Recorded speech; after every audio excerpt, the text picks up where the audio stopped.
ડભોઈ નગરપાલિકાએ કેટલીક ઇમારતોને નોટિસ આપેલી છે, છતાં પણ ઇમારતો ઉતારવામાં આવી નથી. આગામી ચોમાસાના સમયમાં કોઈ ઇમારતો અચાનક ધરાશાયી થશે તો જવાબદાર કોણ? ડભોઈ નગરપાલિકા દ્વારા નાના મોટા જર્જરિત 28 જેટલા મકાનોને નોટિસ ફટકારવામાં આવી છે.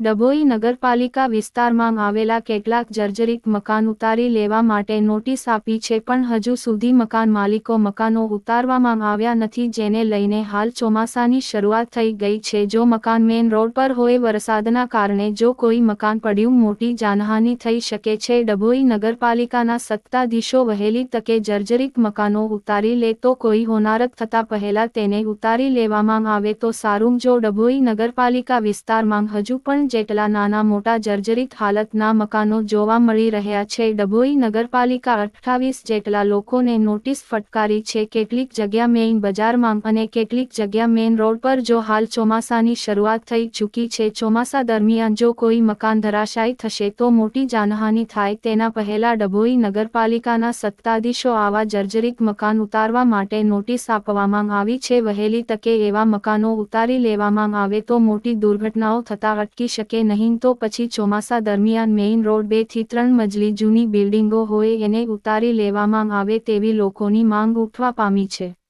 બાઇટ જય કિશન તડવી, ડભોઈ નગરપાલિકા chief officer, Dabhoi. Reporter Bilal બુરાવાલા.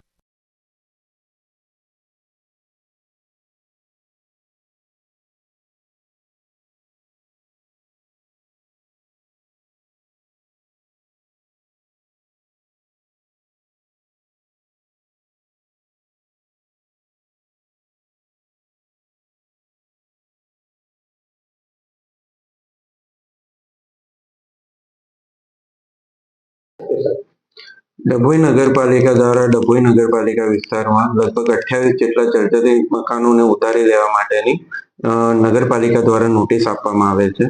આ જે મકાનો છે એ ખૂબ જ ભયજનક પરિસ્થિતિમાં હતા અને જે લોકો તેની આસપાસ રહે છે એમના જાનના જોખમે અત્યારે ઉભેલા હતા. આ સિવાય પણ હું ડભોઈ નગરપાલિકાની જનતાને નિવેદન કરવા માંગુ છું કે ડભોઈ શહેરના વિસ્તારમાં આવેલા આવા જર્જરિત મકાનો જે હોય એ પોતાના ખર્ચે અને જોખમે દૂર કરી લે, જેથી કરીને કોઈને જાનમાલનું નુકસાન થાય નહીં.